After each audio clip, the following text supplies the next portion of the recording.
Welcome to English Learning from Scratch. Today we will explore homonyms.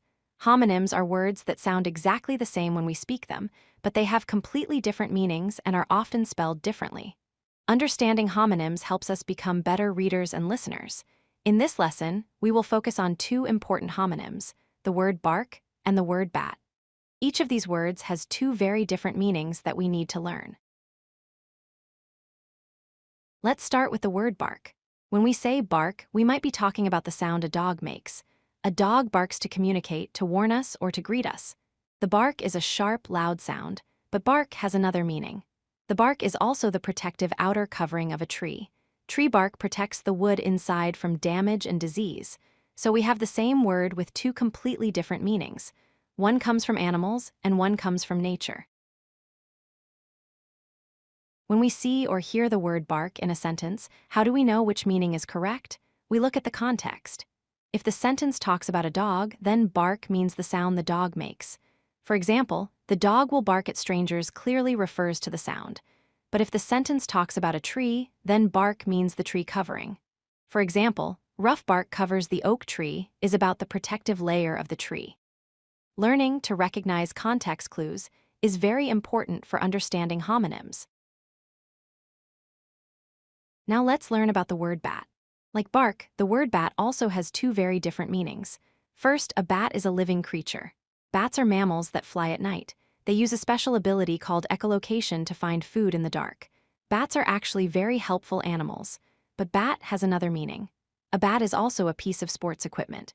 We use a bat to hit a ball in baseball or cricket. So again, we have the same word with two completely different meanings. One is an animal, and one is a tool. Just like with bark, we use context to understand which meaning of bat is correct. If the sentence talks about caves or night or flying, then bat refers to the animal. For example, bats fly at night using echolocation clearly refers to the flying mammal. But if the sentence talks about sports or hitting a ball, then bat means the equipment. For example, swing the bat to hit the ball is about the sports tool. Context is your best friend when you encounter homonyms.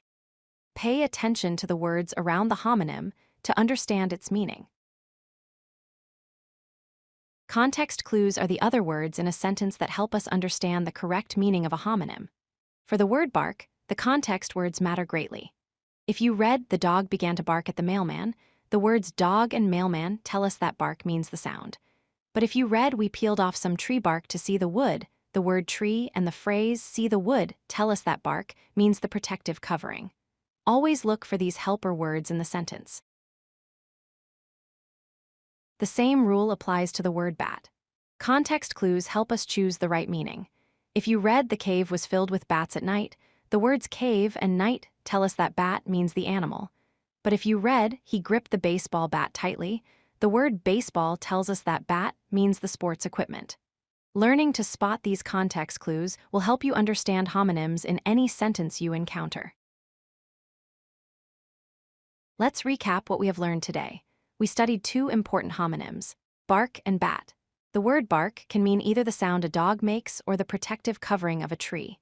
The word bat can mean either a flying night animal or a sports equipment used to hit a ball.